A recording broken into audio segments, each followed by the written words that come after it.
نتلو علیک من نبأ موسیٰ و فرعون بالحق لقوم یؤمنون ان فرعون علا فی الارض وجعل اہلہا شیعا یستضعف طائفة منہم یذبح ابناءہم ویستحیی نساءہم انہ کان من المفسدین وَنُرِيدُ أَن نَّمُنَّ عَلَى الَّذِينَ اسْتُضْعِفُوا فِي الْأَرْضِ وَنَجْعَلَهُمْ أَئِمَّةً وَنَجْعَلَهُمُ الْوَارِثِينَ وَنُمَكِّنَ لَهُمْ فِي الْأَرْضِ وَنُرِيَ فِرْعَوْنَ وَهَامَانَ وَجُنُودَهُمَا مِنْهُمْ مَا كَانُوا يَحْذَرُونَ صدق اللہ العظیم رب اشرح لي صدری ويسر لي امری واحلل عقدۃ من لسانی یفقہوا قولی آمین یا رب العالمین۔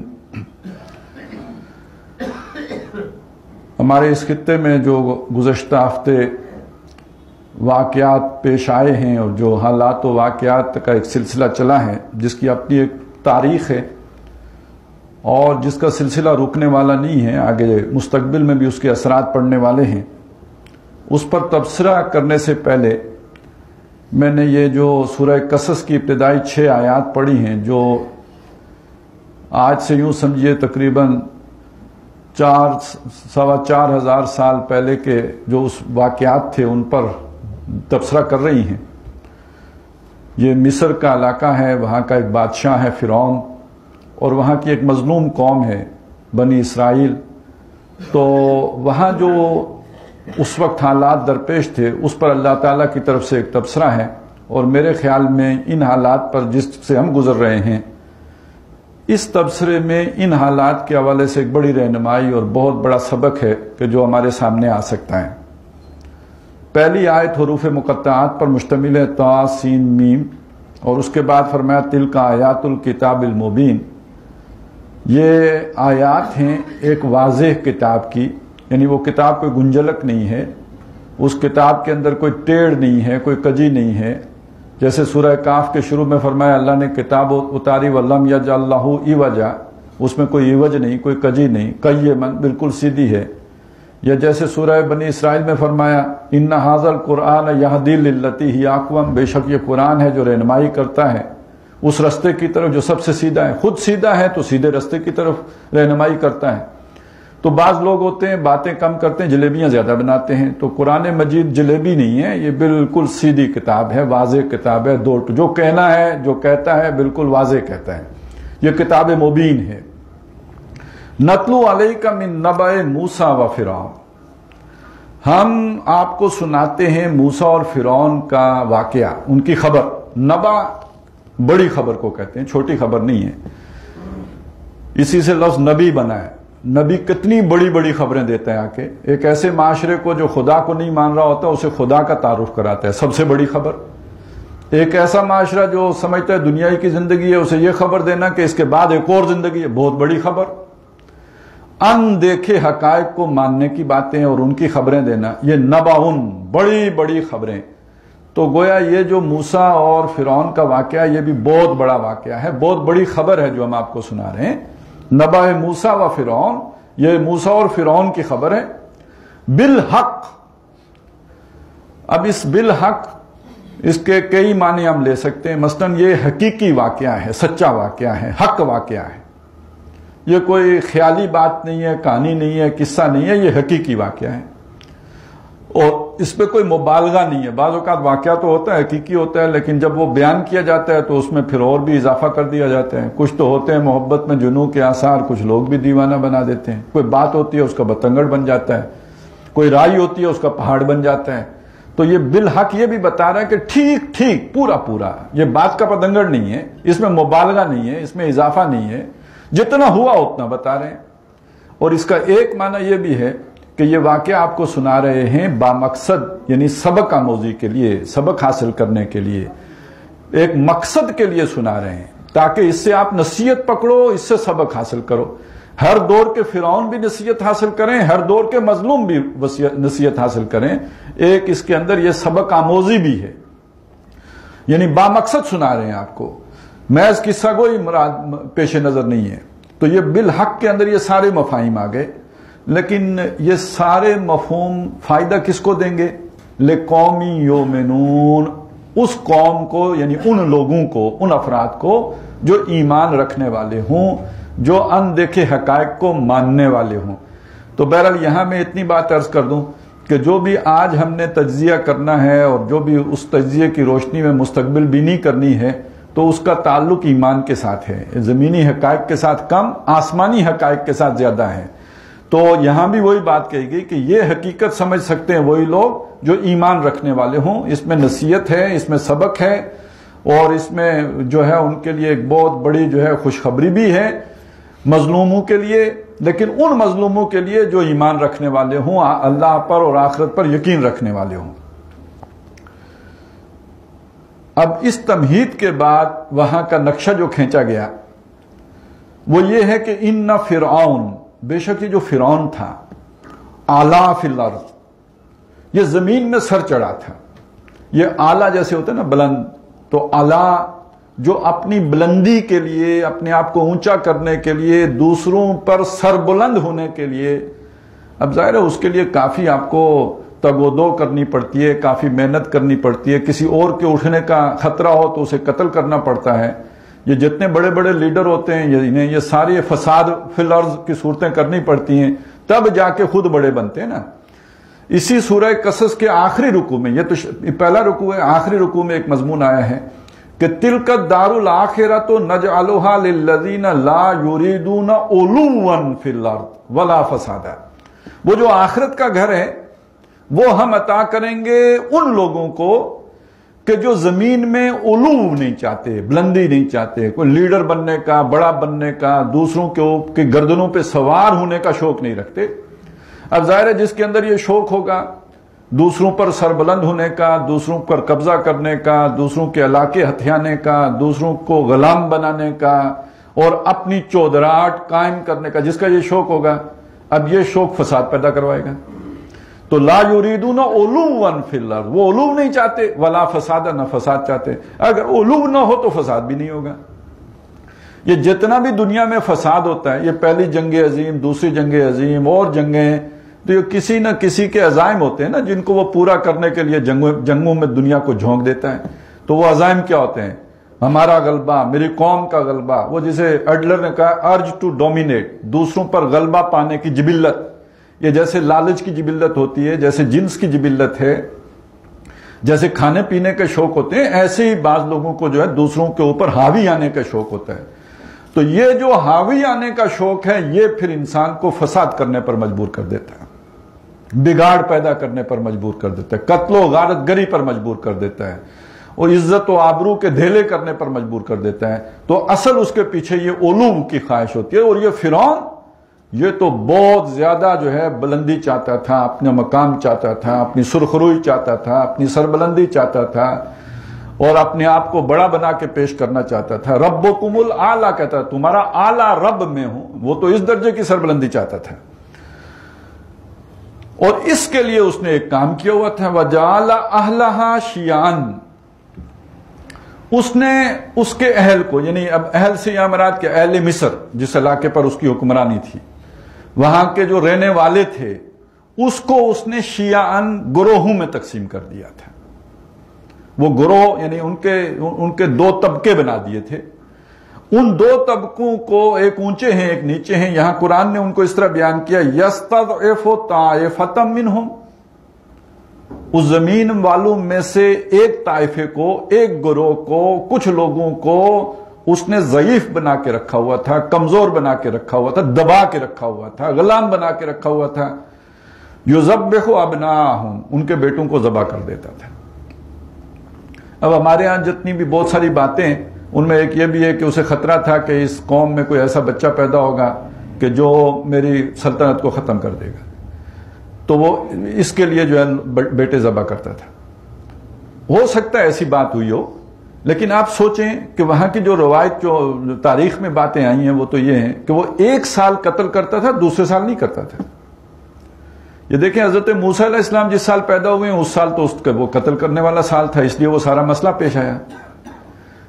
ان کے بھائی ہیں بڑے حضرت ہارون علیہ السلام، ان کے ساتھ ایسا مسئلہ نہیں پیش آیا، کیونکہ وہ اس سال پیدا ہوئے ہیں جس سال قتل کرنا نہیں کرنا تھا. تو اس کا مطلب ہے وہ خاندانی منصوبہ بندی کرتا تھا. اسے اپنے علاقے کے، جیسے ایک فیکٹری کا مالک ہے، اسے 100 مزدور چاہیے، وہ 110 رکھے گا؟ 10 آدمی کو خامخواہ تنخواہ دے، 10 آدمی خامخواہ اس کے اوپر بوجھ بن کر رہے ہیں. ایک ملک کا بادشاہ ہے، اس کے پاس 5000 جو ہے غلام موجود ہیں، اتنے ہی اسے چاہیے، تو وہ 7000 رکھے گا، تو اس کا مطلب 2000 اضافی غلہ کھائیں گے خامخواہ. جیسے ہم گھروں میں پہلے بیلوں کی جوڑی جو ہے اتنی ہی رکھتے تھے جتنی ہماری کھیتی کے لیے ضرورت ہو، فالتو بیل رکھنے کا مطلب ہے خامخواہ چارہ کھلانا، انہیں بیچ دیں گے. تو اسی طرح وہ ان کو ڈور ڈنگر سمجھتا تھا، ایک سال جو ہے وہ قتل کر دیتا تھا اور دوسرے سال زندہ رکھتا تھا ان کے بیٹوں کو. وَيَسْتَحْيِي نِسَاءَهُمْ، لیکن ان کی عورتوں کو زندہ رکھتے تھے. وہ آپ سمجھ لیں خدمت گزاری کے لیے، گھروں میں ڈالنے کے لیے، وہ اس کے لیے انہیں زندہ رکھتے تھے. إِنَّهُ كَانَ مِنَ الْمُفْسِدِينَ، بے شک وہ بڑے فسادیوں میں سے تھا. اس سے پتہ چلا کہ یہ جو ہے بہت بڑا فساد ہے، یہ انسانوں کے درمیان اونچ نیچ پیدا کر دینا، دولت کا غیر مساویانہ نظام بنا دینا، یا سیاسی جبر ایسا کر دینا کہ 2 کلاسیں وجود میں آ جائیں، کچھ کے اسپیشل رائٹس ہوں، کچھ کے جو ہے وہ کمتر ان کا مقام و مرتبہ ہو. یہ بہت بڑا فساد ہے اللہ کی نگاہ میں. ہم تو کچھ اور چیزوں کے شریعت کے احکامات کے اعتبار سے دیکھتے ہیں، نماز، روزہ، حج، زکوٰۃ، وہ بھی بہت بڑی بات ہے. ایک آدمی کی کیا زندگی ہے جس کی زندگی میں عبادات کا کوئی تصور ہی نہ ہو؟ وہ صبح اٹھا حیوانوں کی طرح، نہ منہ دھویا نہ ہاتھ، اسی طرح جو ہے وہ زندگی کے مشاغل میں لگ گیا. تو ایک فرد کے اعتبار سے تو ان کی بڑی اہمیت ہے، لیکن معاشرے، سوسائٹی، ایک علاقے کے اعتبار سے جب آپ دیکھیں گے تو جو سب سے بڑا ظلم اور سب سے بڑا فساد ہے وہ یہ ہے کہ وہاں کوئی ایسا ظالمانہ، جابرانہ، استبدادانہ نظام قائم ہو جائے کہ جس میں معاشرے کے افراد کے اندر اونچ نیچ کے تصورات آ جائیں، کوئی اعلیٰ ہو جائیں، کوئی گھٹیا بن جائیں، کچھ کو جو ہے اختیار زیادہ مل جائیں، کچھ کے پاس کم ہوں. یہ اللہ کی نگاہ میں سب سے بڑا فساد ہے. انہو کان من المفسدین، وہ فسادیوں میں سے تھا، بگاڑ پیدا کرنے والوں میں سے تھا. وَنُرِيدُ، اب یہ وہاں کے حالات ہیں اور یہ حالات 200-300 سال رہے ہیں. پھر ہم نے ارادہ کیا ان نمنا علی الذین استضعفوا، کہ ہم احسان کریں، ہم مہربان ہو جائیں، ہم بھلائی کریں ان لوگوں کے ساتھ کہ جن کو دبا کے رکھا گیا ہے فی الارض، زمین میں، یعنی مظلوموں کا ہم ساتھ دیں. پھر ہم نے یہ ارادہ کر لیا. جب ہم نے یہ ارادہ کر لیا، وَنَجْعَلَهُمْ أَئِمَّةً، بجائے اس کے کہ وہ دبے ہوئے ہیں ہم انہیں لیڈر بنا دیں، امام بنا دیں، رہنما بنا دیں، انہی کے ہاتھ میں اقتدار دے دیں. وَنَجْعَلَهُمُ الْوَارِثِينَ، اور انہیں زمین کے خزانوں کا وارث کر دیں، اقتدار ان کو، وہ جو دبے ہوئے ہیں ان کو حکمران کر دیں. یہ ہم نے ارادہ کیا. وَنُمَكِّنَ لَهُمْ فِي الْأَرْضِ، اور انہیں زمین میں جماؤ اور ٹھہراؤ اور تمکن اور غلبہ عطا کر دیں. وَنُرِيَ فِرْعَوْنَ وَحَامَانَ وَجُنُودَهُمَا، اور دکھا دیں فرعون کو، حامان کو اور ان کے لشکروں کو، ان کی فوجوں کو. کیا دکھا دیں؟ منہم، ان کو، ما کانو یخزرون، وہ شے جس سے وہ ڈرتے ہیں. اب یہ تھوڑی سی مصر کی تاریخ کو اس اعتبار سے دیکھ لیجئے کس شے سے ڈرتے تھے. دیکھیں یہ جو قوم ہے، قوم بنی اسرائیل، اس کا جو پوٹنشل ہے، اس پوٹنشل کا اندازہ آپ اس سے لگائیں دنیاوی اعتبار سے اگر دیکھنا چاہتے ہوں. اس کو ہر صدی میں مار پڑی ہے. کبھی ہٹلر نے مارا، اس سے پہلے ٹائٹس رومی نے مارا تھا، ہر دور میں مار پڑتی رہی. لیکن صدی کے ایک نکر پہ مار پڑتی ہے، دوسرے نکر پر یہ پھر دنیا کے اوپر جو ہے اپنے ان کی گردن پکڑ کے بیٹھے ہوتے ہیں. آج پھر یہودی دنیا میں غالب ہیں. ابھی پچھلی صدی میں مارا تھا اس نے، ہٹلر نے، اور یہ کہ ابھی آپ دیکھیں تو وہ پھر جو ہے ان کے پاس پوری دنیا کو اپنی مٹھی میں لے کے رکھے. فرنگ کی رگیں جہاں پنجہ یہود میں، اور باقی ساری دنیا پنجہ فرنگ میں. یہ ان کا یہ پوٹنشل ہر دور میں یہ اس طرح جو ہے ہر مار کھانے کے بعد پھر ابھر آتے ہیں. اور دوسرا اگر ان کا پوٹنشل دیکھنا ہو تو آخر اللہ تعالیٰ نے ان کو نبوت کے لیے اور ہدایت کے لیے اور کتاب کے لیے چنا ہے، تو کوئی طاقت تھی نا ان کے اندر، کوئی ان کی صلاحیت تو بھی دیکھا نا.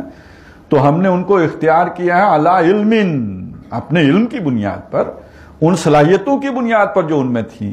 اب ظاہر ہے وہ صلاحیتیں فرعون کو بھی معلوم ہیں، پوٹنشل ہے ان کا، کہیں میرے خلاف بغاوت کر کے ہمارا اقتدار نہ ختم کر دیں. اچھا، اس کو اس اعتبار سے بھی دیکھیے گا کہ جب یوسف علیہ السلام، ظاہر ہے بنی اسرائیل مصر میں گئے، حضرت یوسف علیہ السلام ان کو لے کے گئے، تو جب یوسف علیہ السلام کے دور میں یہ مصر میں گئے ہیں تو اس دور میں جو بادشاہ تھے یہ مصر کے مقامی لوگ نہیں تھے، یہ باہر سے آئے تھے، چروائے تھے، اور انہوں نے دیکھا کہ یہ جو مقامی قبطی لوگ ہیں یہ کمزور پڑے ہوئے ہیں، تو انہوں نے ان کو وہاں پہ غلبہ حاصل کر لیا، بادشاہت قائم کر لی، اور یہ جو بنی اسرائیلی آئے تو یہ بھی چونکہ باہر والے تھے لہٰذا یہ ایک نیچرل الائی جیسے ہوتے ہیں اس طرح ہو گئے، اس لیے بنی اسرائیل کو انہوں نے بڑا سر پہ بٹھایا۔ یوسف علیہ السلام جو ہے وہ بہت بڑے عہدے پہ فائز ہو گئے، اور جو بھی ان کے بھائی بند آئے تھے ان کو بہترین زمینیں مل گئیں، بڑی عیاشی کی انہوں نے 100-200 برس وہاں پہ بسر کیے۔ پھر وہاں پہ نیشنلسٹ ریولوشن آیا ہے، مقامی لوگ انقلاب لائیں، یہ ہیں اصل میں قبطی جن کا جو بادشاہ کا لقب فرعون تھا، تو انہوں نے پھر اب ان کو پرسیکیوٹ کرنا شروع کیا۔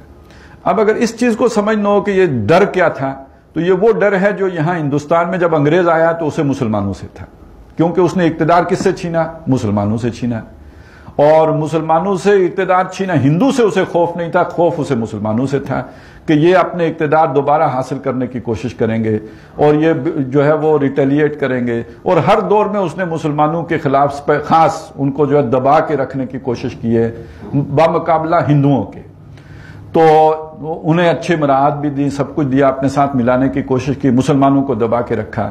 ایسا ہی خوف اس وقت فرعون کو بھی تھا کہ یہ جو ہے یہاں سے مجھے خطرہ ہے اس قوم سے، کیونکہ وہ جو ہکساس کنگز تھے ان کو تو مار بگایا، وہ تو بھاگ گئے، وہاں پہ کوئی تھا ہی نہیں۔ اب اس کے بعد جو پریویلیج کلاس رہ گئی جن کو غلام بنا کے رکھا تو وہ یہ تھے بنی اسرائیلی، ان سے خطرہ تھا کہ کبھی ان کو اپنی عظمت رفتہ یاد آئے گی اور یہ مجھ سے اقتدار چھیننے کی کوشش کریں گے۔ تو اس ایک پلان بھی تھا جس کے تحت ان کی تعداد کو ایک خاص سطح سے بڑھنے نہیں دیتے تھے کہ کہیں یہ طاقت نہ پکڑ لیں۔ تو ہم نے جب ارادہ کیا کہ ہم اس مظلوم قوم کے ساتھ پر احسان کریں، اور فرعون اور حامان اور اس کے جو بھی لشکری ہیں اور جو ان کے چودھری وودری ہیں جو ان کے سپہ سالار ہیں، جس شے سے وہ ڈر رہے ہیں وہ شے ان کو دکھا دے۔ اب یہ جو آیات ہیں ان کو سامنے رکھتے ہوئے اب بات یہ دیکھیے کہ جو بھی اس وقت خاص طور پہ ہندوستان اور پاکستان کے حالات ہیں، ان کو صرف ہندوستان اور پاکستان کے تناظر میں نہ دیکھیں، اگرچہ کہ یہ بھی ایک تناظر ہے ان کا، اور وہ تناظر اپنی ایک تاریخ رکھتا ہے، لیکن آج جس دنیا میں ہم رہ رہے ہیں اسے ہم کہتے ہیں یہ گاؤں کی مانند ہو گئی ہے۔ پوری دنیا ایسی ہو گئی ہے جیسے گاؤں ہوتا ہے۔ یہ جو گاؤں ہوتا تھا، اس گاؤں میں آپ کو پتہ ہے ایک چودھری بھی ہوتا تھا، چھوٹا چودھری ہوتے ہیں، بڑے چودھری ہوتے ہیں، چودھری آپس میں لڑتے بھی رہتے ہیں، چودھریوں کی لڑائی ہے، لیکن چودھری کی لڑائی اگر کمی سے ہو جائے تو وہ آج بھی ایک بات سنا رہے تھے کہ اس میں اگر چودھری جتنا بھی کمی کو مار لے اور کمی اگر ایک بات ہی کہہ دے نا، چودھری کی کوئی گالی دے دے، پورے گاؤں میں یہ نہیں مشہور ہوگا کہ کمی کو اتنی مار پڑی، یہ مشہور ہوگا کہ کمی نے چودھری صاحب کو یہ گالی دے دی۔ لہذا چودھری صاحب حفظ ما تقدم کے طور پر کبھی بھی کمی کے منہ نہیں لگتے، انہیں اگر کبھی کسی کمی سے ناراضگی ہو بھی جائے تو وہ کسی دوسرے کمی کو کھڑا کرتے ہیں، اس کو جو ہے وہ اچھے القابات سے نوازیں گے، سر پہ بٹھائیں گے، گھر بلائیں گے، اسے اچھا ناشتہ کرائیں گے کیمپ ڈیوڈ میں بلا کے، اور پھر اس کے بعد پیٹھ ٹھونکیں گے، اور پیٹھ ٹھونکنے کے بعد اسے کہیں گے کہ چل شاباش اب آگے بڑھو۔ اب اس چیز کو سامنے رکھتے ہوئے، یعنی وہ جو گاؤں کی سیاست ہے آج گلوبل سیاست ہے، اس کو سامنے رکھے تو آج جو جسے ہم گلوبل ولیج کہتے ہیں اس کا چودھری کون ہے؟ امریکہ ہے۔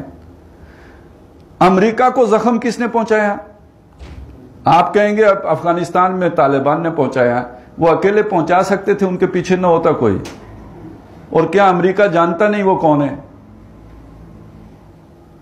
اب براہ راست فرض کریں ہم نے کل انڈیا کا پرسوں ایک جہاز ٹھوک دیا، ہمارے ہاتھوں امریکہ کا ایک بھی جہاز گر جاتا تو چودھری صاحب کی تو بڑی سبکی ہو جانی تھی۔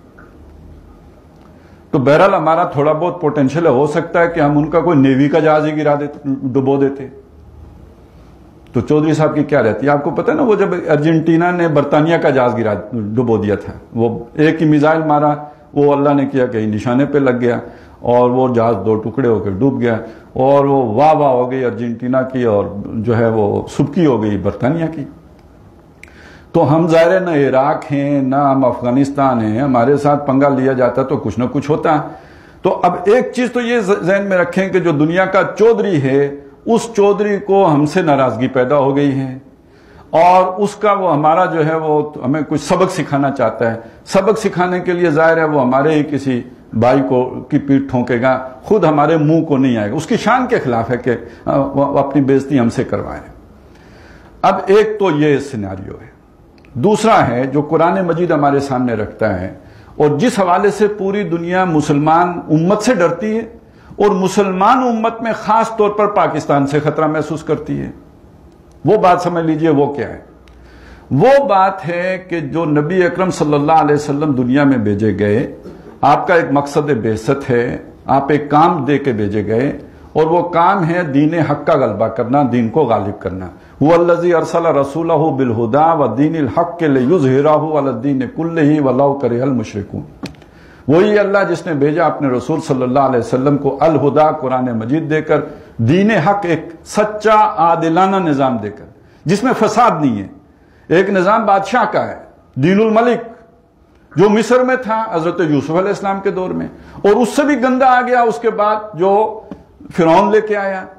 تو یہ جو دین الملک ہے اس کے مقابلے میں دین حق دے کر بھیجا، جس میں فساد نہیں ہے، جس میں عدل ہے، جس میں انصاف ہے، جس میں قسط ہے، جس میں جسٹس ہے، وہ نظام حق دے کے بھیجا محمد الرسول اللہ کو صلی اللہ علیہ وسلم، لیظہرہ علی الدین کلہ، تاکہ زندگی کے تمام پہلوؤں پر اس دین حق کو غالب کر دیں۔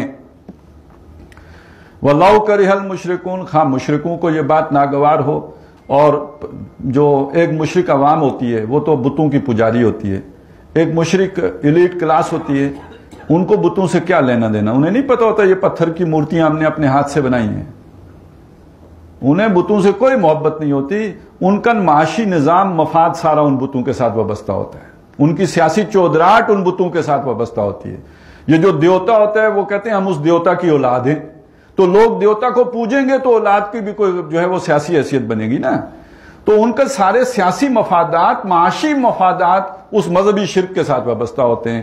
لہٰذا اس وَلَوْ كَرِهَ الْمُشْرِكُونَ کے ترجمہ کرتے ہوئے اس مفہوم کو ذہن میں رکھا کریں کہ ایک تو وہ مشرک ہیں جو مذہبی مشرک ہوتے ہیں، اور ایک وہ مفاد پرست طبقہ ہے یا مفاد یافتہ طبقہ ہے جو اس مذہبی شرک کے اندر سے اپنا مفاد کشید کر رہا ہوتا ہے، اپنی چودراہٹیں جو ہے وہ بنا رہا ہوتا ہے، وہ مذہبی چودراہٹ ہو، سیاسی چودراہٹ ہو یا معاشی چودراہٹ ہو۔ تو وہ ان چودھریوں کو یا ان معاشی جو بھی اجارہ دار ہیں یا جو سیاسی چودھری ہیں، ان کو وہ بات کتنی ہی ناگوار کیوں نہ ہو، محمد رسول اللہ اس لیے آئیں۔ اب یہ جو میں نے تین چیزیں آپ کے سامنے رکھی، ان میں سیاست کو تو چھوڑ دیں، اس وقت دنیا میں معاشی غلبہ کس کا ہے؟ ساری دنیا کی محنت کی کمائی اصل میں کس کی جیب میں جا رہی ہے؟ سود کے ذریعے سے، یہودیوں کے پاس، اور وہ اپنے آپ کو مذہبی ٹھیکیدار بھی سمجھتے ہیں، نبی صلی اللہ علیہ وسلم کی رسالت کو تو مانتے ہی نہیں، اور we are the chosen people of the lord, اللہ کی دنیا ہے، اور اس دنیا کے جو اللہ نے ہمیں چوز کیا ہے اس دنیا کی حکمرانی کے لیے، اور ہم اس کے چنیدہ اور چہیتے اور لاڈلے اور پیارے اور دلارے لوگ ہیں۔ باقی نو انسانی یہ ڈھور ڈھنگر ہے، ان کو ہم جس طرح چاہیں استعمال کریں۔ لیس فی الامیین سبیل، ہم سے ان امیوں کے بارے میں نہیں پوچھا جائے گا، جیسے انسان سمجھتا ہے کہ گھوڑے کے بارے میں نہیں پوچھا جائے گا کہ اس کی کمر پر چڑھ کے کیوں بیٹھے ہو، اور گدھے کے بارے میں نہیں پوچھا جائے گا کہ اس پہ تم نے بوجھ کیوں لادا ہے۔ تو ان لوگوں کے ساتھ ہم جو سلوک مرضی کریں اللہ ہم سے نہیں پوچھے گا، انہیں چاہیں قتل کریں، انہیں چاہیں زندہ رکھیں، انہیں چاہیں کام لیں، انہیں ایکسپلائٹ کریں، ان کی کمائیاں ہڑپ کر جائیں، سود کے ذریعے سے ان سے جو ہے ان کا استحصال کریں یا بالجبر ان کو جو ہے وہ ایکسپلائٹ کریں، ہم سے نہیں پوچھا جائے گا ان امیوں کے بارے میں۔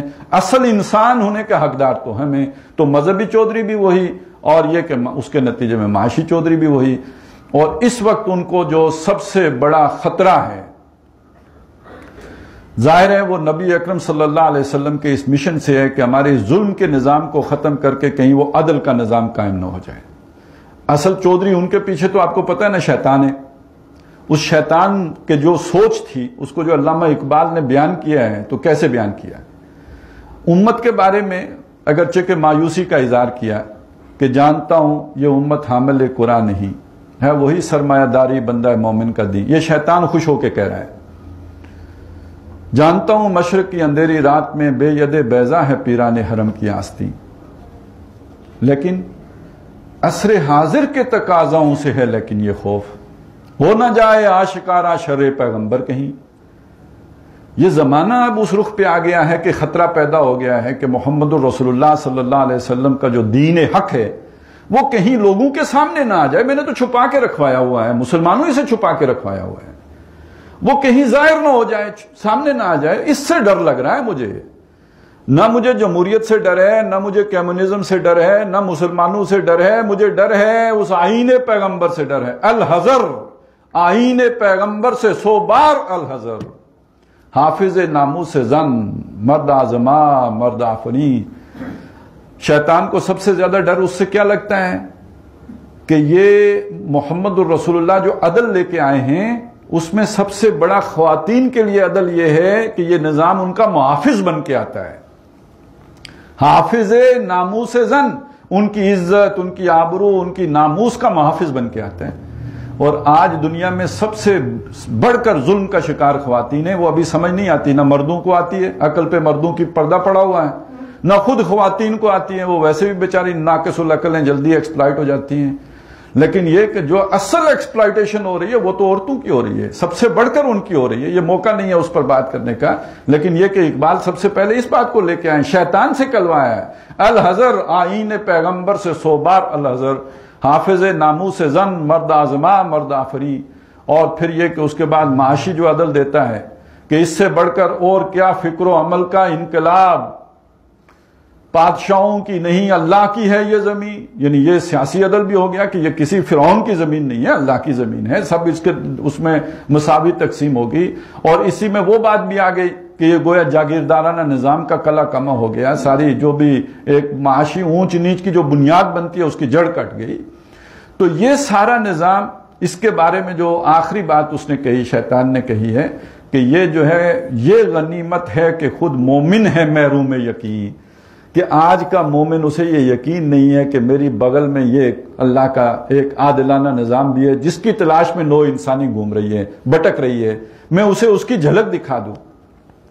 تو اس حوالے سے آپ جب دیکھیں گے کہ جہاں نبی اکرم صلی اللہ علیہ وسلم کا یہ والا مقصد بعثت بیان ہوا ہے، اس کے ساتھ اس سے پہلے یہودیوں کا ذکر آیا ہے. یریدون لیطفئوا نور اللہ بافواہہم، سورہ صف میں بھی ہے، اور تھوڑے سے الفاظ کے فرق کے ساتھ یہی سورہ توبہ میں بھی مضمون ہے. وہ یہودی یہ چاہتے ہیں کہ اللہ کے اس نور کو اپنے منہ کی پھونکوں سے بجھا دیں. واللہ متم نورہ ولو کرہ الکافرون، حالانکہ اللہ اپنے نور کو پورا کر کے چھوڑے گا، خواہ یہ بات ان کافروں کو کتنی ہی ناپسند کیوں نہ ہو. اب آپ اس مصر سے نکلیں، اس اصول کو سمجھنے کے بعد مدینے آ جائیں، حجاز آ جائیں، مکہ مدینہ آ جائیں. نبی صلی اللہ علیہ وسلم، ایک رائے یہ ہے کہ یہ جو جس سال آپ پیدا ہوئے ہیں، آپ کی پیدائش کے سال، یہ مکے پہ جو حملہ ہوا ہے، وہ جو اصحاب فیل آئے تھے، تو اس کے پیچھے بھی در حقیقت چونکہ شیطان اس کو اندازہ تھا اور اسے یہ بھی معلوم تھا آخری نبی نے آنا ہے، تو یہ ساری کاروائی در حقیقت نبی اکرم صلی اللہ علیہ وسلم کی، یوں سمجھیے کہ وہاں پہ ایک بڑا ہنگامہ برپا کرنا، اور خاص طور پہ ہاتھی لے کے آنا. ہاتھیوں کا عرب کے ریگستان میں چلنا ممکن ہے، وہ ہاتھی تو وہاں پہ تو اونٹ تو چل سکتا ہے. تو یہ بھی آپ کو تاریخ میں معلومات مل جائیں گی کہ اس کے لیے یمن سے لے کے اور مکے تک جہاں ایسی ریت آتی تھی کہ جس میں ہاتھی دھنسنے لگے اس کا پاؤں، کیونکہ وہ اس کے لیے ریگستان کے لیے تو بنا نہیں ہے، وہاں اسپیشل پتھر کی سڑک بنائی جاتی تھی جس کے اوپر وہ ہاتھی گزارے جاتے تھے. اور مقصود یہ تھا کہ وہ آ کے چنگاڑیں، شور مچائیں، وہ اس کی زور گرج ہو، دھڑ اس کی زور کی آواز آئے، جس کے نتیجے میں وضع حمل ہو جائے، ابارشن ہو جائے. یہ اس کے پیش نظر سازش تھی. یہ اتنا کوئی چھوٹی سی بات نہیں ہے کہ وہ جو کسی نے عربی نے جا کے اس کے معبد میں ٹٹی کر دی تھی اور وہ انتقام لینے کے لیے اتنا بڑا اہتمام کر کے، اور وہ کوئی اہتمام بھی تھوڑا ہاتھی لے کے، بھئی ہاتھی لے کے آنے کی کیا ضرورت ہے؟ جب تم اتنا بڑا لشکر جرار لے کے آ رہے ہو تو اب ہاتھی کی کیا ضرورت ہے؟ تو یہ ہاتھیوں کو لے کے آنا، اس کے پیچھے خاص ایک سوچ تھی، ایک سازش تھی، اس کو سمجھ لیجئے. تو بہرحال یہ ذہن میں رکھتے ہوئے اب آگے اگر آپ بڑھیں، اور جو سب کو معلوم ہے، جو چھپا ہوا نہیں ہے، کہ نبی اکرم صلی اللہ علیہ وسلم کی قتل کی سازشیں کس نے کی؟ چکی گرا کے مارنے کی کوشش کس نے کی؟ وہ کون ہے؟ جادو کس نے کیا؟ کس نے جو ہے وہ کفار کو ابھارا؟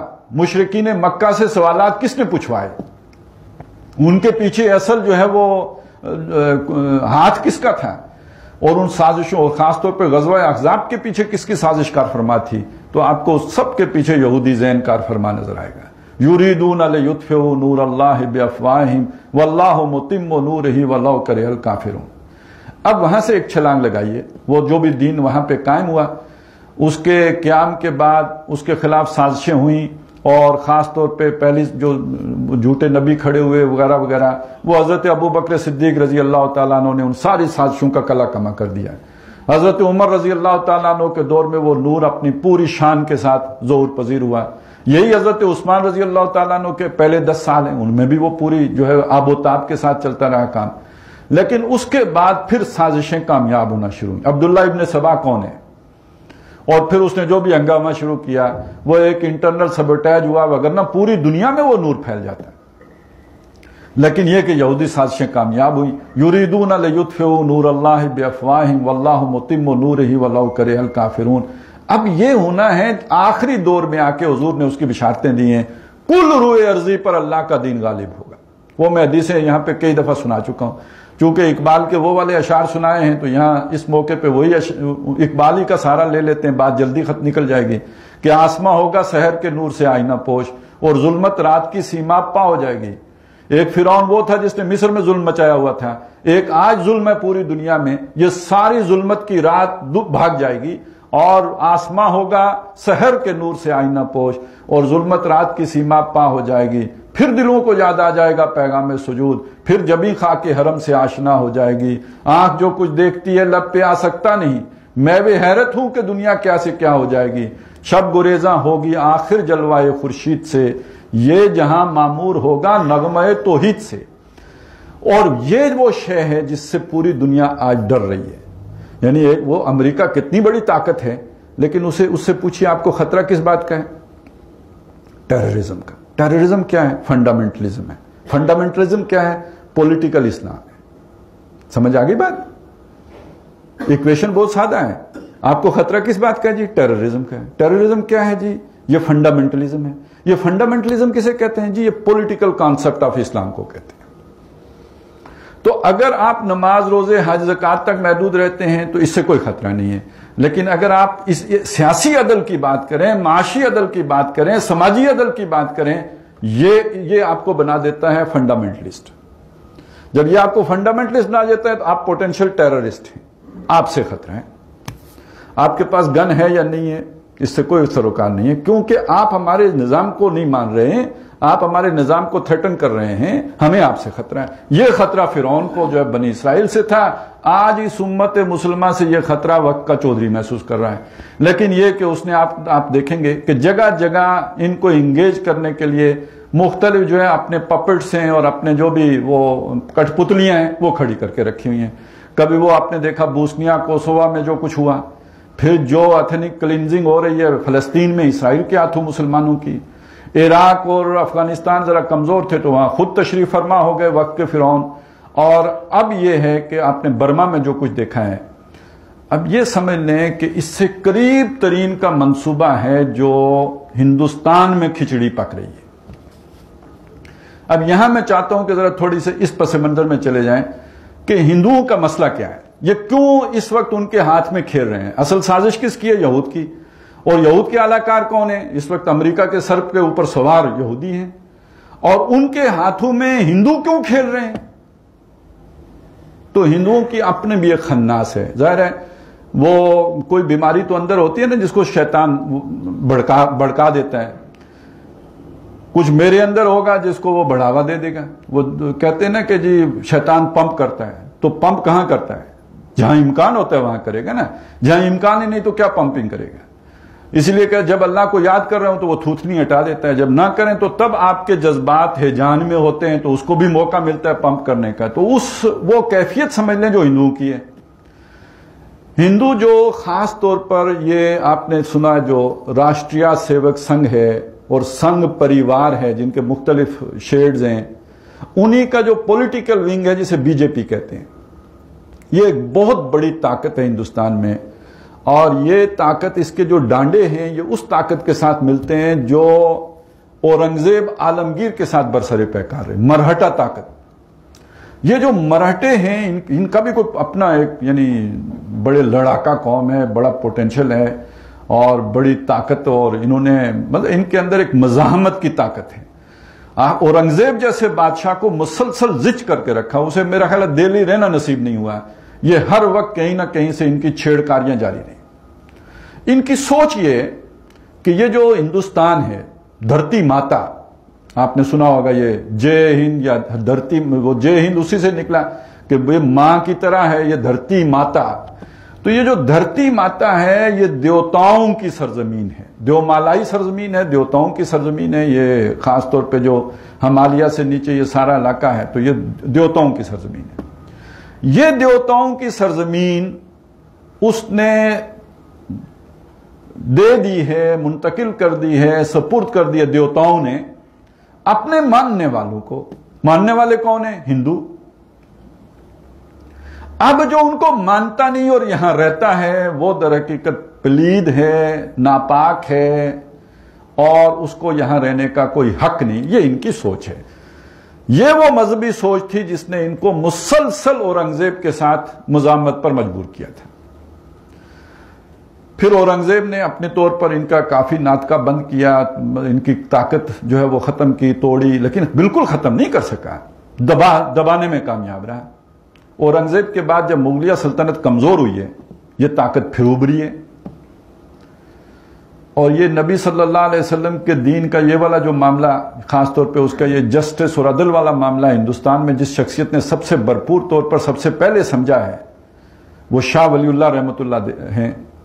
اور شاہ ولی اللہ وہ شخصیت ہیں جنہوں نے مرہٹا طاقت کے اس ابھار کو بھی دیکھا، اور انہیں یہ بھی نظر آیا کہ ہماری مرکزی حکومت یعنی مغلیہ حکومت اس کو روک نہیں سکے گی، مقابلہ نہیں کر سکے گی۔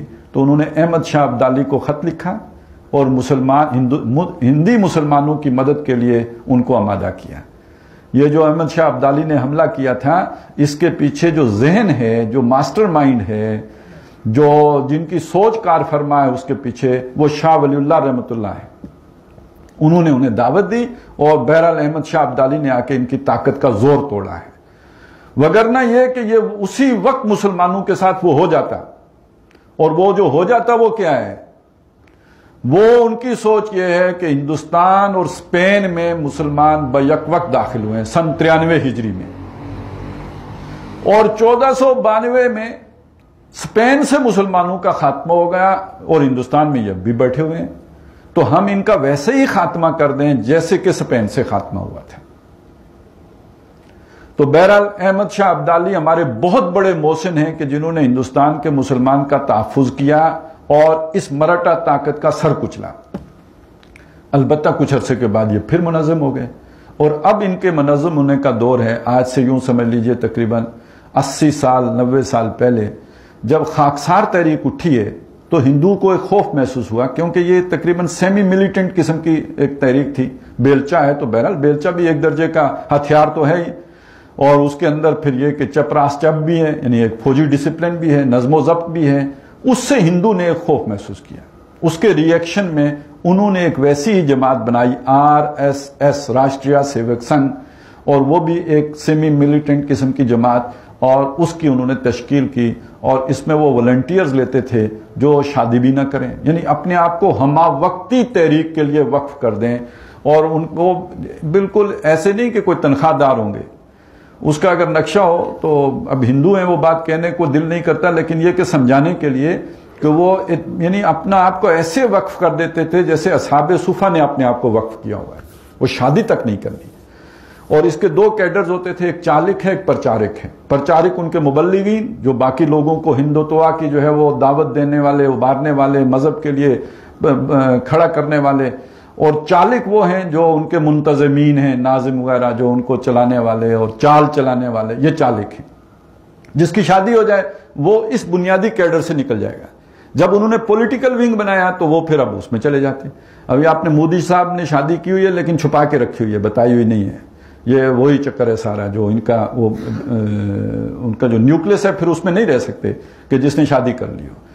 تو یہ ہے در حقیقت وہ مرہٹا طاقت جس نے پھر RSS کی صورت اختیار کر لی، اور اس وقت ان کے جنون کی کیفیت کا اگر آپ نے اندازہ لگانا ہو، پہلے تو ان کی طاقت کا اندازہ لگائیں. طاقت اگر ان کی دیکھنی ہو تو بابری مسجد کی شہادت دیکھیں. کانگریس کی حکومت ہے جو سیکولر ہے، اور اس حکومت میں وہ اپنے لاکھوں والنٹیئرز کو لے کے نکلتے ہیں. اچھا آپ ذرا سوچئے، آپ 1000 آدمی کو مشتعل کر کے لے کے آئیں نا سڑک پہ، وہ آپ کے کنٹرول میں رہے گا؟ وہ وہاں جاتے ہی پتھراؤ کرے گا، پتہ نہیں کیا کیا کرے گا، جو آپ نہیں بھی چاہتے وہ شروع کر دے گا. لیکن یہ لاکھوں لوگوں کو لے کے نکلے ہیں، کوئی جلاؤ نہیں، کوئی گھیراؤ نہیں، کوئی فتنہ نہیں، کوئی فساد نہیں. ایودھیا گئے ہیں، مسجد گرایا، واپس آ گئے. جس مقصد کے لیے گئے وہ پورا کیا، اس کے سوا کچھ بھی نہیں کیا. اس حد تک ڈسپلنڈ اور آرگنائزڈ لوگ ہیں. اور اگر آپ نے دیکھنا ہو کہ ان کی پینیٹریشن سوسائٹی کے اندر کتنی ہے تو وہ ہندوستانی اینکر سے پتہ چلے گا آپ کو. یہ بات میں کیوں کہہ رہا ہوں، آپ نے ان کو ان دنوں سنا ہوگا، وہ معقول لوگ ہی نہیں لگتے، پاگل جنونی لگتے نا. تو کیوں وہ جنونی بنے ہوئے ہیں؟ یہ جو ٹی وی اینکرز ہوتے ہیں یہ تو در حقیقت جو معاشرے کا ٹرینڈ ہوتا ہے اس کے مطابق بولتے. یہ ٹرینڈ سیٹر نہیں ہوتے، یہ معاشرے کو کسی رخ پر ڈھالنے والے نہیں ہوتے. انہوں نے دیکھنا یہ ہوتا ہے کہ معاشرے میں کیا شے پسند کی جاتی ہے، ریٹنگ تو اس سے بنے گی نا، لوگ کیا پسند کرتے ہیں. تو اگر وہ آپ کو جنونی صورت میں پاگل پن کے دورے پڑے ہوئے نظر آتے ہیں ان کے اینکر، تو در حقیقت معاشرے کی ڈیمانڈ یہ ہے، معاشرہ پاگل ہو چکا ہوا ہے. کس نے کیا ہے؟ اس راشٹریہ سیوک سنگھ نے کیا ہے. اور اسی کا مظہر یہ ہے کہ یہ الیکشن جیتا ہے، نریندر مودی الیکشن جیتا جو پوری دنیا میں بین تھا، ڈکلیئرڈ ٹیررسٹ. اس لیے کہ گجرات میں جو کچھ اس نے مسلمانوں کے ساتھ کیا، امریکہ میں تو اس کا داخلہ منع تھا. تو اس کے باوجود وہ اس کو انہوں نے الیکشن جتا دیا. اور اب ان کا ذرا تصور ذہن میں لائیں. میں نے آپ کو بتایا ان کی سوچ کیا ہے. ان کی سوچ یہ ہے کہ یہ پوری دھرتی ماتا کس کے لیے ہے؟ ہندو، صرف ہندو کے لیے. لہذا شروع میں ان کا نعرہ تھا آج سے کچھ عرصہ پہلے کہ مسلمان کے 2 استھان، قبرستان یا پاکستان، یا تو پاکستان چلے جاؤ یا قبرستان جانے کے لیے تیار ہو جاؤ. اور اس کی ایک جھلک انہوں نے گجرات میں دکھا دی تھی. لیکن ان کا الٹیمیٹ ایم کیا ہے؟ پاکستان کو بھی ختم کر کے جیسے اسپین سے مسلمانوں کا خاتمہ کیا گیا، پوری دھرتی ماتا کو اس ناپاک وجود سے پاک کر دیا جائے. یہ ان کا الٹیمیٹ گول ہے. لیکن پہلے مرحلے میں وہ کیا کرنے جا رہے ہیں؟ اس وقت آئین سازی میں، چونکہ ہندوستان کا آئین سیکولر آئین ہے، وہ عیسائیوں کو، مسلمانوں کو، سب کو ایکول رائٹس دیتا ہے، یعنی برابر کے شہری ہیں. یہ چیز وہ اس کمیونٹی کو جو یہ سمجھتی ہے کہ یہ دھرتی ہے ہی ہماری اور کسی کا حق ہی نہیں ہے یہاں پہ رہنا، وہ اپنے آئین کے اندر اس شے کو گوارا کر سکتے ہیں. لہذا انہوں نے کبھی اپنے اس آئین کو نہیں مانا ہے. گاندھی جی کو قتل کرنے والا اس تنظیم کا ایک فرد ہے، اس نے قتل کیا ہے. اسے بڑی ناراضگی تھی کہ گاندھی نے یہ چیز کی کیوں ہے، مسلمانوں کو یہ حقوق کیوں دے دیے ہیں، اس لیے قتل کرا دیا. وہ اس آئین کو نہیں مانتے اور وہ چاہتے ہیں کہ آئین کے اندر تبدیلی کی جائے. اور اس تبدیلی کے راستے میں بس ایک رکاوٹ باقی ہے، 2/3 اکثریت. کیونکہ ایک تو انہیں چاہیے ہوتا ہے کہ جو بھی ان کی ریاستیں ہیں، شاید 29 ہیں یا 30 ہیں، ان میں سے آدھی ریاستیں اس ترمیم کے حق میں ہوں، وہاں اکثریت آپ کو حاصل ہو. تو 22 میں اکثریت حاصل ہے، وہ مسئلہ ہی نہیں. دوسرا ان کی ایک، جیسے ہمارا سینٹ ہے اور قومی اسمبلی ہے، تو ان کی لوک سبھا ہے، قومی اسمبلی، اور اوپر راجیہ سبھا ہے. تو راجیہ سبھا تو منتخب ہو کے آئے گی ساری کی ساری، جو ہے وہ وہاں سے صوبوں سے، وہ تو ان کے اکثریت ہو ہی جائے گی. لوک سبھا میں انہیں 2/3 اکثریت چاہیے. یہ آخری رکاوٹ ہے. جس دن یہ رکاوٹ دور ہو گئی تو پتہ ہے انہوں نے پہلا قانون کیا بنانا ہے؟ اس ہندوستان کے شہری صرف اور صرف ہندو ہیں. جس کا مطلب کیا ہے؟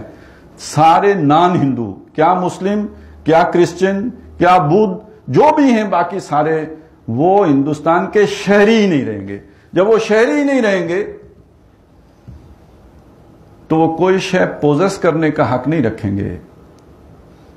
آپ زمین کے مالک کسی ملک میں کب بن سکتے ہیں؟ جب آپ اس زمین، اس ملک کے شہری ہوں. آپ کا رائٹ ٹو لیو، زندہ رہنے کا حق تب تک ہے معتبر جب آپ اس ملک کے شہری ہوں. آپ شہری ہی نہیں رہے تو اس کے بعد در حقیقت آپ اس ملک میں غلام کی حیثیت سے تو رہ سکتے ہیں. اور غلام بہرحال وہ آقا کی مرضی ہوتی ہے زندہ رکھے یا مار دے. وہ آقا کی مرضی ہوتی ہے کہ اسے کہیں کیمپوں میں رکھے یا یہ کہ سڑکوں پہ چھوڑ دے. وہ تو پھر آقا پہ ڈیپینڈنٹ ہے. وہ شہری رہیں گے نہیں، اور جب شہری نہیں رہیں گے تو نہ ان کی املاک ہوں گی. بالکل غلام والا سٹیٹس جو عرب میں تھا. اور یہ آپ کو لگے گا کہ بڑی خیالی سی بات ہے، لیکن ذرا آپ برما کا تو سفر کر کے دیکھیں. وہاں مسلمانوں کے ساتھ یہ ہو چکا ہے. ان کے شہری حقوق ساقط کیے جا چکے ہیں، اور وہ خبریں آپ پڑھ چکے ہیں جو کچھ برما میں ہوا، اور اس کے پیچھے یہی ذہنیت ہے. اور یہاں آ کے اب جو جوڑ جڑتا ہے ان کا اسرائیل کے ساتھ، اس کو سمجھ لیں. ہندوستان کے ہندوؤں کے اس ناپاک ارادے کی راہ میں واحد مزاحمت اگر کوئی ہے تو وہ ایٹمی پاکستان. اور دوسری طرف کچھ ایسے ہی ارادے مشرق کے وسطی میں یہودی رکھتے ہیں، گریٹر اسرائیل بنانا. اور 1967 میں بن گوریان یہ کہہ چکا ہے کہ ہمیں اب عربوں سے کوئی مسئلہ نہیں ہے. اور اگر 67 میں مسئلہ نہیں تھا تو اب تو بالکل ہی کوئی مسئلہ نہیں ہے، کیونکہ نہ عراق میں جان رہی ہے، نہ شام میں جان رہی ہے، نہ کسی اور میں جان رہی ہے. ایک وہ سعودی عرب والے تو اب دوستی کرنے کے لیے تیار ہیں، تو پیچھے کیا رہ گیا ہے؟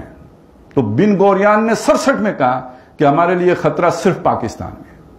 اس کی دو وجوہات، ایک اس کی نظریاتی اساس کلمہ، اور اس کی پوری فکری بیک گراؤنڈ مجدد الفسانی سے لے کر علامہ اقبال تک.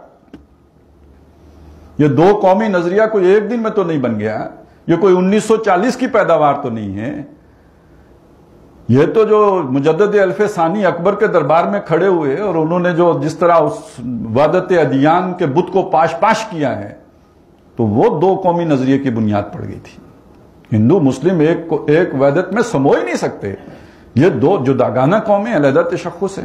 انہوں نے اتباع سنت پہ جو زور دیا ہے، تو مسلمان جب سنت کی پیروی کرے گا تو اس کا جداگانہ تشخص قائم ہوگا کہ نہیں ہوگا؟ وہ بالکل ایک علیحدہ شناخت کے عامل ایک شخصیت بن کے سامنے آئے گی. تو اس کی بنیاد رکھنے والے مجدد الفسانی ہیں. پھر مختلف شخصیات نے اسے پروان چڑھایا، اس میں علی گڑھ کا بھی ایک کنٹریبیوشن ہے. پھر یہ کہ قائد اعظم علامہ اقبال، اس میں کوئی شبہ نہیں ہے. لیکن یہ کہ جہاں سے اس کی ابتدا ہوئی وہاں سے سمجھ لینا چاہیے. تو ایک اس کی نظریاتی اساس، اور دوسرا اس کی فوجی طاقت. اور اب میزائل ٹیکنالوجی اور ایٹمی ٹیکنالوجی نے اس طاقت میں کئی گنا اضافہ کر دیا. اب اسرائیل تک مار میں آ گئے. تو اس کے اور اس نے اگر مسجد اقصی گرانی ہو، اس نے اگر مدینے پہ قبضہ کرنا ہو، تو پورے عالم اسلام میں اسے خطرہ کہاں سے ہوگا؟ تو اب یہ دونوں پرانے دوستوں کی پھر بیماری بھی ایک ہو گئی نا، مسئلہ بھی ایک تکلیف دہ کانٹا ایک بن گیا. پرانے دوست اس لیے کہہ رہا ہوں کہ ایک رائے یہ بھی ہے کہ یہ جو برہمن، یہ در حقیقت ابراہم کی بگڑی ہوئی، ابراہیم کی بگڑی ہوئی شکل ہے، اور اس کو کچھ چیزیں تقویت بھی دیتی ہیں. مثلا حضرت ابراہیم علیہ السلام کی آگے جو یہ یہودی ہیں، یہ انہی کی نسل میں سے حضرت یعقوب ان کے پوتے ہیں، اور ان کے جو 12 بیٹے ہیں انہی بنی اسرائیل، ان کے کچھ قبیلے کھو گئے تھے 3000 سال آج سے پہلے، گم ہو گئے تاریخ میں، معلوم نہیں کدھر گئے، کہاں جا کے آباد ہوئے. تو وہ جب گم ہو گئے ہیں تو ایک خیال یہ ہے کہ انہی کھوئے ہوئے قبیلوں میں سے ایک یہ بھی ہے. ایک رائے اور بھی ہے، وہ یہ ہے کہ شاید یہ حضرت یعقوب کے ایک بڑے بھائی بھی تھے، عیس یا عیسو ان کا نام تھا، اور یہ جڑواں تھے. وہ پہلے پیدا ہوئے، یہ بعد میں پیدا ہوئے، اسی لیے یعقوب عقب میں آنے والا، بعد آنے والا. تو وہ ان کی اولاد کا ذکر ہی نہیں، یہودیوں نے گم ہی کر دی وہ نسل. تو ایک خیال یہ ہے کہ شاید ان میں سے ہوں. لیکن یہ کہ بہرحال کچھ چیزیں ان میں بڑی مشترک ہیں. ان مشترک چیزوں کو نوٹ کر لیجئے. مثلا دیکھیے، یہ سب کو معلوم ہے ان کی بھی ایک گائے بڑی متبرک تھی، مقدس گائے ہوتی تھی ان کی. اور ہندوؤں میں بھی گائے کا کیا مقام و مرتبہ ہے. پھر پیلا رنگ ادھر اور پیلا رنگ ادھر. پھر جو ان کا مجرم تھا سامری، اس کو جو سزا ملی لا مساس، چھونا نہیں. یہ اپنے مجرم کو جو سزا دیتے ہیں اچھوت، کہ کوئی اس کو چھوئے نہ، کوئی اس کے قریب نہ جائے، اسے بالکل الگ تھلگ کر کے رکھ دو. پھر جو سامری کا بچڑا تھا اس کو آگ میں جلا کر اس کی خاک کو دریا میں بہا دیا حضرت موسیٰ علیہ السلام نے. یہ اپنے مردے کے ساتھ یہی سلوک کرتے ہیں. سود خوری ایک جیسی، سازشیں اور عزائم وہ بھی، اس میں بھی ایک سے بڑھ کر ایک. یہ دونوں ان کے بہت ساری چیزیں اس طرح کے مشترک ہیں جس وجہ سے یہ کہ ایک تو یہ درد بھی ایک جیسا ہو گیا، بیماری بھی دونوں کو ایک ہی لگ گئی. اور بالکل جیسے مشرکین مکہ اور جو بنو قریظہ اور جو بنو نذیر خیبر کے جو یہودی تھے، ان کا جس طرح آپس میں اتحاد بن گیا تھا غزوہ احزاب کے موقع پر، ایک ایسا ہی اتحاد اس موقع پر آ کر یہ ساری جو اینٹی اسلام طاقتیں ہیں ان کا بن گیا ہے پاکستان کے خلاف. اور اس میں اب ہندوستان کے ان عزائم یا ہندوؤں کے ان عزائم کو دیکھتے ہوئے یہودیوں نے بڑے آرام کے ساتھ انہیں آگے لگا لیا. اب یہ جس طرح کی انہوں نے کہا جی وہاں پہ ٹیررسٹ تھے جن کے کیمپوں پر ہم نے حملہ کیا ہے، تو بس ایسے ہی ٹیررسٹ غزہ میں بھی ہوتے ہیں جن کے کیمپوں پر حملہ کرنے کے ڈھونگ رچا کر شہریوں کو مارا جاتا ہے اسرائیل کی طرف سے. البتہ اسرائیل ہے، اس کے پاس ہائی فائی ٹیکنالوجی ہے، اور ہندوستان بیچارہ ہندوستان ہے، وہ ایک کوا دو درخت اور ایک گائے مار سکتا ہے، وہ مار کے کہتا ہے جی سرجیکل سٹرائک کر لی. لیکن انہوں نے نقل انہی کی اتاری ہے، اپنے بڑے بھائیوں کی یا چھوٹے بھائیوں کی جو بھی ہیں ان کی ہی نقل اتاری ہے. تو اس حوالے سے جو اس وقت عالمی سازش ہے اس کو سمجھ لیں کہ یہودی نہیں چاہتے کہ اسلام کا غلبہ ہو، اور وہ جو آئین پیغمبر ہے وہ دنیا کے سامنے آشکارا ہو. انہیں خطرہ ہے اس کے آشکارا ہونے سے تو پاکستان سے ہے، جو اسلام کے نام پر بنا، جو کلمہ طیبہ کے نام پر وجود میں آیا، جو جس کی بنیاد میں دو قومی نظریہ ہے. خطرہ یہاں سے ہے، اور اس خطرے کا کلا کما کرنے کے لیے وہ اب اس وقت بالکل اپنی آخری درجے کی پلاننگ میں پہنچ چکے ہیں. اس سب کو جمع کر کے دیکھیں جو ابھی تک بات ہمارے سامنے آئی، تو اس کا مطلب کیا ہے؟ یہ جنگ رک نہیں سکتی. یہ جو پروسیس انیشیٹ ہوا ہے اور بالکل حادثاتی طور پر ہوا ہے، یہ نہ مودی جی کو پتا تھا کہ اتنا کچھ ہو جانا ہے، اور میرا خیال ہے ہمارے تجزیہ کاروں کو بھی اندازہ نہیں تھا کہ کیا کچھ ہو جانا ہے. وہ تو بس ہمیں غصہ آ گیا. ایک رات انہوں نے حملہ کیا اور پھر حملہ ہی نہیں کیا، اس کے بعد جا کے شور بڑا برا مچایا. وہ ایسا تو ہو ہی جاتا ہے، آتے جاتے رہتے ہیں لوگ، لیکن جس طرح انہوں نے ہمیں ذلیل کرنے کی کوشش کی، شور مچا دیا. اوپر یہ کہ سوشل میڈیا کا دور ہے، ویسے ہی ہمارے اوپر کافی سارے الزامات ہیں کہ سوسائٹیاں بناتے ہیں، ہاؤسنگ سوسائٹی سے فرصت ملے تو کوئی ملکی دفاع کا بھی سوچیں، حکومتیں گراتے ہیں تو آخر لوگوں کو بھی دکھانا تھا، نہیں جہاز بھی گرا لیتے ہیں، تو اب وہ گرا لیے. اور اب یہ نہ رکنے والا سلسلہ ہے. کیوں؟ اس لیے کہ اب اس شے نے مودی جی کے لیے الیکشن جیتنا مشکل، 2/3 اکثریت تو بہت دور کی بات ہے، جیتنا مشکل کر دیا. اور ان کے سارے 80 سالہ منصوبہ جب یوں سمجھے لبے بام پہنچ گئے تو وہ تش تش بام ہونے کو آ گیا، اور یہ کہ وہ ناکامی سے دوچار ہونے کے قریب ہو گیا. ہندو اسے کیسے گوارا کرے گا؟ وہاں کے سیکولر طبقات کی بات نہیں کر رہا میں، وہاں کے سوچنے سمجھنے والے لوگوں کی بات، ان جنونی ہندوؤں کی بات کر رہا ہوں. وہ کیسے اسے گوارا کریں گے؟ اور جس نے ہمیں سبق سکھانا ہے وہ کیسے گوارا کرے گا؟ اور جس کے عالمی منصوبے اور گریٹر اسرائیل کے منصوبے کے راستے میں ہم مزاحم ہیں، وہ کیسے گوارا کرے گا؟ تو یہ سارے انڈیکیٹر بتا رہے ہیں کہ یہ بات رکنے والی نہیں ہے، یہ آگے ہی بڑھنے والی ہے. اب میں چاہتا ہوں کہ ایک بات آپ کے ساتھ اور شیئر کروں کہ اگر پچھلے 20 سال کو ہم دیکھیں، اس سے پہلے ہمیں نظر آتا ہے اللہ نے ہمیں بڑی مدد دی ہے. ہم نے مہاجرین کا مسئلہ سیٹل کر لیا، بہت بڑی کامیابی ہے. ایک نوزائیدہ ریاست، اس کا نظام چلا لیا، بہت بڑی کامیابی ہے. 65 میں اللہ نے ہمیں اپنے سے کئی گنا بڑے دشمن کے مقابلے میں دفاع کرنے کا جو ہے موقع دے دیا، بہت بڑی کامیابی ہے. 71 میں ملک گنوا دیا، پر پھر بھی جو بچ گیا وہ بھی بہت اللہ نے کامیابی دے دی. ایٹم بم بنا لیا، بہت بڑی کامیابی ہے. روس جیسی طاقت کو پسپا ہونے پہ مجبور کر دیا، بہت بڑی کامیابی ہے. گرم پانیوں تک نہیں آنے دیا، بڑی کامیابی ہے. اس کے بعد پھر مایوسیوں کا دور ہے. یہ جو 21ویں صدی ہے یہ ہمارے لیے ابھی تک تو بے غیرتی کی صدی ثابت ہوئی تھی. اکتوبر 99 میں پرویز مشرف صاحب نے مارشل لا لگایا، اور وہ تو ایسے ان کی نیت کیا تھی اللہ ہی بہتر جانے، لیکن ان کا دور ایسا نحس ثابت ہوا کہ ہم دنیا میں منہ اٹھا کے چلنے کے قابل نہیں رہے، کہ کسی کے ساتھ نظریں چار کرنے جوگے نہیں رہے۔ اس عرصے میں ہم نے بہنیں بیچی ہیں، اپنے جوان بیچے ہیں، کوئی ریاست اتنی مطلب کمینگی پہ نہیں اتر آتی اپنے شہریوں کے ضمن میں جتنی کمینگی پہ ہم اترے ہیں۔ ہم نے سفیر بیچے ہیں۔ آپ کسی ملک کو تسلیم کرتے ہیں اس کی حکومت کو، تب اس کا سفیر آپ کے ہاں ہوتا ہے، سفارتی آداب ہوتے ہیں، سفارتی ایک سٹیٹس ہوتا ہے۔ ہم نے ہر شے پاؤں تلے رون دی۔ وہ یو ٹرن جو تھا وہ کوئی صرف ایک پالیسی سے یو ٹرن نہیں تھا، وہ عزت سے، غیرت سے، ہر شے سے یو ٹرن تھا۔ اور اس پورے 20 سالہ عرصے میں یہ 2 دن پہلے کا واقعہ ہے کہ جس نے ہمیں کچھ تھوڑا فخر کرنے کے قابل بنایا ہے، جو ہم نے ان کے جہاز گرا لیے، اور واقعی یہ کہ بڑے عرصے کے بعد لوگوں کے چہروں پہ رونق آئی ہے۔ تو کیا اللہ تعالیٰ نے اس مظلوم قوم پر احسان کرنے کا ارادہ کر لیا ہے؟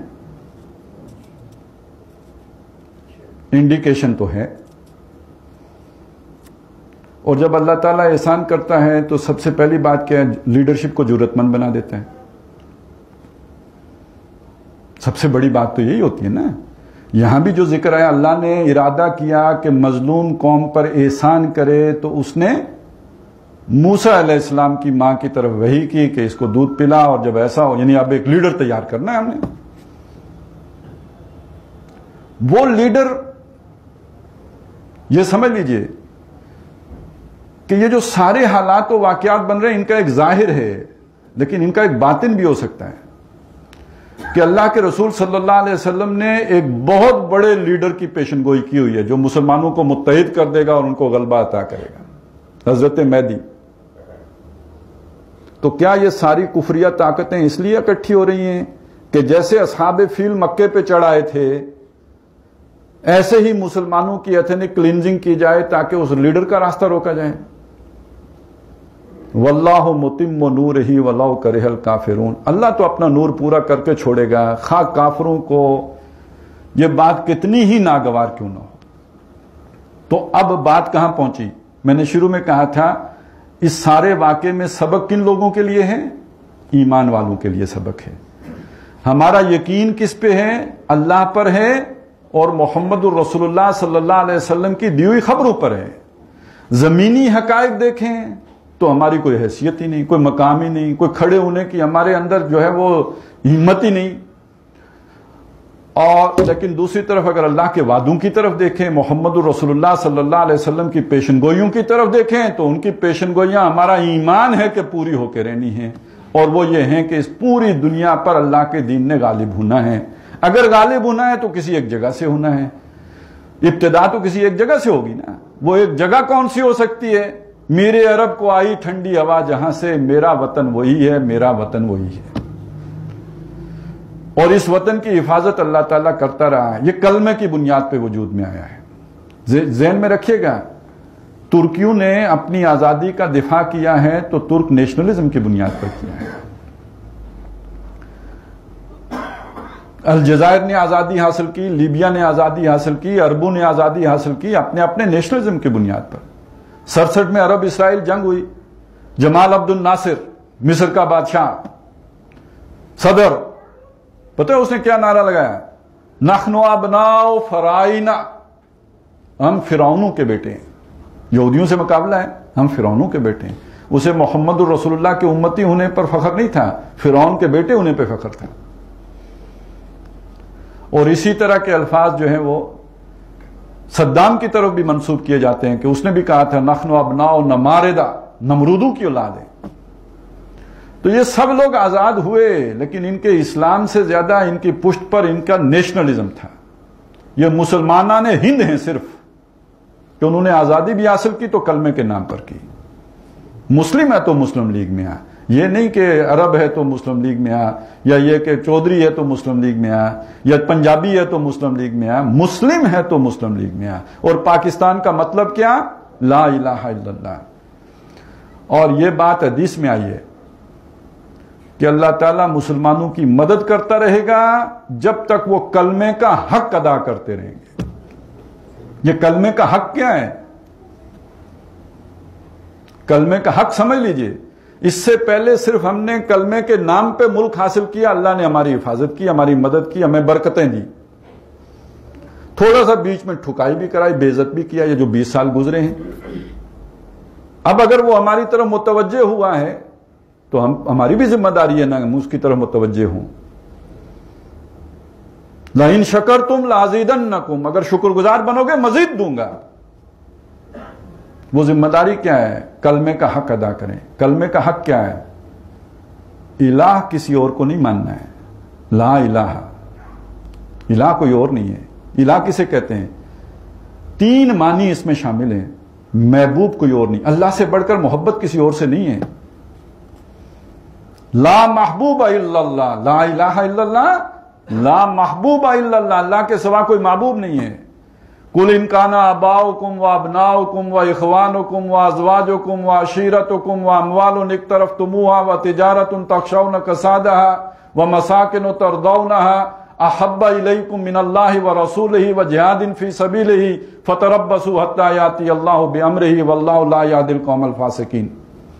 ان سے کہہ دیجئے یہ 8 محبتیں اگر تمہیں زیادہ عزیز ہیں، مال، اولاد، رشتہ دار، بیویاں اور کاروبار، تجارت اور جو گھر بنائے ہیں، یہ تمہیں زیادہ پیارے ہیں اللہ سے، رسول سے اور اللہ کی راہ میں جہاد کرنے سے، تو تم وہ فاسق ہو جن کو اللہ ہدایت نہیں دیتا. بڑا فتویٰ یہ ہے، ایسے فاسقوں کو اللہ ہدایت دیتا ہی نہیں ہے. تو پھر کلمے کا پہلا حق کیا ہے؟ سب سے بڑھ کر محبت کس سے ہو جائے؟ اللہ سے ہو جائے. اس کلمے کا دوسرا تقاضا کیا ہے؟ پہلا تقاضا والہانہ محبت، اور دوسرا تقاضا امید، توقع، حاجت روائی اللہ کے سوا کسی سے نہیں. بتوں سے تجھ کو امیدیں اور خدا سے نو امیدی. مجھے بتا تو صحیح اور کافری کیا ہے؟ لا تدعوا مع اللہ الہا آخر، اللہ کے سوا کسی اور کو معبود اس کے ساتھ بنا کے مت اس کو پکارو. پکارتا آدمی کیوں ہے؟ ضرورت پوری کرنے کے لیے نا. اللہ کے سوا کسی سے امید نہ رکھو، توقع نہ رکھو. اور تیسرا تقاضا کیا ہے؟ اللہ کے سوا کسی کی مانو نہ. الہ بمعنی حاکم، الہ واحد، جیسے فرعون نے کہا الہ ہوں میں تمہارا، میں نہیں جانتا میرے سوا تمہارا کوئی الہ ہے. اور اس معنی میں الہ اور رب یہ معنی ہو جاتے ہیں. اتخذوا احبارهم ورهبانهم اربابا من دون اللہ اور افرأیت من اتخذ الہہ ہواہ، جس نے اپنی خواہش نفس ہی کو اپنا الہ بنا لیا، یعنی اس کا حکم مانتا ہے. تو حاکم اللہ کے سوا کوئی نہیں، یعنی حکم اللہ کا مانیں گے، اللہ کے مقابلے میں کسی کی بات نہیں سنیں گے. یہ 3 شرطیں پوری کریں بنیادی طور پر تو یہ کلمے کا حق ادا ہوتا ہے، وگرنہ کلمے کا حق ادا نہیں ہوتا ہے. اور اسی میں اس کو دوسرے انداز، چونکہ حدیث میں یہ الفاظ آئے ہیں، یعنی جب تک وہ امر بالمعروف اور نہی عن المنکر کرتے رہیں. تو امر بالمعروف نہی عن المنکر اپنے کو بھی کرنا ہوتا ہے، دوسروں کو بھی کرنا ہوتا ہے، اور پوری دنیا کو بھی کرنا ہے مسلمانوں نے، اس لیے کہ کنتم خیر امت اخرجت للناس تامرون بالمعروف وتنہون عن المنکر. جب تک مسلمان یہ فریضہ ادا کرتے رہیں وہ کلمہ کا حق ادا کر رہے ہیں، اور اگر وہ کلمے کا حق ادا کرتے رہیں اللہ تعالیٰ ان کی حفاظت کرتا رہے گا. اور اگر اس فریضے سے کنی کترائیں، اسے چھوڑ دیں، پھر اللہ تعالیٰ ان کی حفاظت سے ہاتھ اٹھا لے گا. بلکہ ایک اور روایت میں الفاظ ہیں، پھر دعا کریں گے اللہ نہیں سنے گا، پھر دشمن کے مقابلے میں مدد مانگیں گے اللہ نہیں مدد دے گا. حضرت عائشہ رضی اللہ تعالیٰ عنہ راویہ ہیں کہ حضور صلی اللہ علیہ وسلم تشریف لائے، گھر والوں سے بات کیے بغیر سیدھے مسجد چلے گئے. تو یہ غیر معمولی بات دیکھ کے وہ بھی سمجھ گئیں کہ کوئی بہت اہم واز کہنا ہے، تو وہ بھی سننے کے لیے کھڑی ہو گئیں، جا کے مسجد کے دیوار کے ساتھ کان لگا کے. اور وہاں پہ جو ہے وہ حضور نے خطبہ دیا، یا ایھا الناس، ہے لوگو، ان اللہ تعالیٰ یقول لکم، بے شک اللہ تعالیٰ تم سے یہ فرماتا ہے کہ مرو بالمعروف ونہوا عن المنکر، نیکی کا حکم کرو برائی سے روکو. قبل ان تدعوا فلا اجیب لکم، کہ تم دعائیں کرو میں جواب ہی نہ دوں. وتسالوننی فلا اعطیکم، مجھ سے مانگو میں عطا نہ کروں. وَتَسْتَنْصُرُونِي فَلَا أَنْصُرَكُمْ، اور مجھ سے تم مدد مانگو دشمن کے مقابلے میں تمہاری مدد نہ کروں۔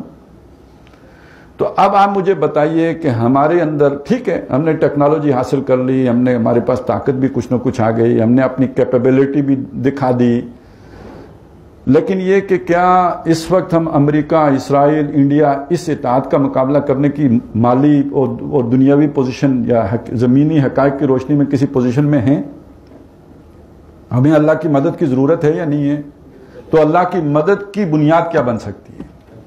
ہم اللہ کی مدد کریں، اللہ ہماری مدد کرے گا۔ ان تنصروا اللہ ینصرکم، اور اگر اللہ ہماری مدد کرے گا فلا غالب لکم، پھر کوئی تم پر غالب نہیں آ سکتا، اس لیے کہ وہ علی کل شیء قدیر ہے۔ تو حاصل کیا ہوا کہ ہماری، اس میں کوئی شک نہیں کہ ہماری فوج بھی بڑی کیپیبل ہے، اس میں کوئی شک نہیں کہ ہماری ٹیکنالوجی بھی بڑی سوفسٹیکیٹڈ ہے، لیکن اس میں بھی کوئی شک نہیں کہ ہماری اصل طاقت ہماری نظریاتی طاقت ہے۔ اس میں بھی کوئی شک نہیں کہ ہمارا الہ، ہمارا رب، وہ سب سے علی کل شیء قدیر ہے۔ اگر ہم اس کے ساتھ اپنا تعلق جوڑ لیں تو اصل طاقت تو دل کی طاقت ہوتی ہے، اصل طاقت تو سینے میں اگر اعتماد آ جائے، ول پاور آ جائے، قوت ارادی آ جائے، اصل طاقت تو وہ ہے۔ ایک واقعہ قرآن مجید میں یہودیوں کا بیان ہوا ہے، بنو نذیر کا، سورہ حشر میں، کہ انہوں نے بھی اپنی حفاظت کا بڑا سامان کیا تھا، گڑیاں بنائی تھیں، قلعے بنائے تھے، لیکن جب مسلمانوں نے ان پر حملہ کیا تو قرآن کہتا ہے فَآتَاهُمُ اللَّهُ مِنْ حَيْثُ لَمْ يَحْتَسِبُوا، اللہ نے ان پر وہاں سے حملہ کیا کہ انہوں نے سوچا بھی نہ تھا۔ جہاں جہاں سے سوچا تھا وہاں تو انتظامات کر دیے نا، جہاں سے سوچا ہی نہیں تھا وہاں سے اللہ نے حملہ کیا، اور وہ کہاں سے کیا؟ وَقَذَفَ فِي قُلُوبِهِمُ الرُّعْبَ، ان کے دلوں پہ رعب طاری کر دیا۔ جو بندہ جس کا دل ہل جائے اس کے ہاتھ میں بھی بندوق کو کچھ نہیں کر سکتا۔ تو سب سے بڑے، اور جنگ میں تو ہوتا ہی انیشیٹو ہے، جس نے پہل کر لی وہ کامیاب۔ تو وہ پہل کرنا تو اس کے لیے ہمت چاہیے نا، اس کے لیے دل چاہیے، اور جس کا دل ہلا ہوا ہو وہ کیسے پہل کرے گا؟ تو اللہ تو آپ کے دشمنوں کے دل ہلا سکتا ہے، ڈرا سکتا ہے، اور وہ کچھ کرنے کے جوگے ہی نہ رہیں۔ تو وہ اللہ تو اتنی بڑی طاقت ہے، تو ہمیں اپنی سب سے بڑی قوت، سب سے بڑی طاقت، ہمارے جو سب سے بڑا جو ہمارا ذریعہ ہے، اس کی طرف اب توجہ دینے کی ضرورت ہے۔ یہ ہرگز نہ سمجھیں یہ جنگ ٹل گئی، یہ بالکل نہیں ٹلنے والی، یہ ہو کے رہنی ہے۔ حالات و واقعات اس طرف لے کے جائیں گے، اور یہ بہت بڑی بات ہو جائے، ایٹمی ٹل جائے تو باقی روایتی تو ہو ہی کے رہنی ہے۔ اور اس میں ہمارے لیے سب سے بڑا سہارا جو ہے وہ اللہ تعالیٰ نے بننا ہے، وہی ہے ہمارا مددگار، حامی و ناصر، لیکن اس کی مدد کو آواز دینے کے لیے ہمیں اس کا وفادار اپنے آپ کو ثابت کرنا پڑے گا۔ تو اس ساری بات کا حاصل کیا ہے کہ اب ان حالات کو دیکھتے ہوئے سمجھ لینا چاہیے کہ وہ ہمارا وقت بھی بہت نزدیک آ گیا، وہی وقت جو عراق میں آیا، وہی وقت جو افغانستان میں آیا، وہی وقت جو برما میں اور کوسووا میں آیا، جو لبنان اور فلسطین میں آیا، وہ جو شام میں آیا، وہ اب ہمارے بھی بہت قریب آ گیا۔ اس سے پہلے قوم یونس کی طرح توبہ طائب ہو جائیں، شاید اللہ تعالیٰ کی رحمت ہمارے شامل حال ہو جائے، جس کے آثار ظاہر ہوئے ہیں اس موقع پر۔ اور اگر ہم یہ نہیں کرتے تو یہ جو ابھی ہمیں ہلاشیری ملی ہے، اس کو ہمارے دینی سوچ میں کہتے ہیں پھر یہ استدراج ہے۔ جیسے ہم نے ان کو دانہ ڈال کے پیچھے لگا کے اپنی سرحد میں لا کے مارا ہے، یہ اللہ کی بھی اسٹریٹجی ہوتی ہے کہ وہ آپ کو ہلاشیری دیتا ہے، ایک دو آپ سے شکار کرواتا ہے تاکہ آپ کے اندر جو حمت پیدا ہو اور آپ پھر کسی اس سے بڑی حرکت کریں اور پھر پھنس جائیں۔ جیسے آپ نے پھنسایا ایسے ہی اللہ بھی پھنساتا ہے، یہی اللہ کی بھی حکمت عملی ہوتی ہے۔ مگر یہ کہ بلکہ سورہ اعراف میں تو یہاں تک کہہ دیا اللہ کی چال سے وہی لوگ نچنت ہوتے ہیں جنہوں نے بالآخر خسارہ اٹھانا ہو۔ تو ہم اگر اللہ کے وفادار نہیں ہوتے تو ان وقتی کامیابیوں پہ نازاں نہیں ہونا چاہیے، پھر ہم کسی بھی وقت گرفتار بلا ہو سکتے ہیں۔ تو اللہ تعالیٰ ہمیں اس سے پہلے توبہ طائب ہو کر اپنی بندگی کی اور اپنی اس کو الہ مان کر زندگی بسر کرنے کی توفیق عطا فرمائے، اور پوری مملکت کی سطح پہ بھی ہم باقی سارے خداؤں کا انکار کر کے ایک اللہ کو الہ مان کر، حاکم مان کر، اس محمد الرسول اللہ صلی اللہ علیہ وسلم جو نظام عدل لے کے آئے ہیں اس کو غالب کر کے پوری دنیا کو ایک منظر وہ بھی تو دکھا دیں۔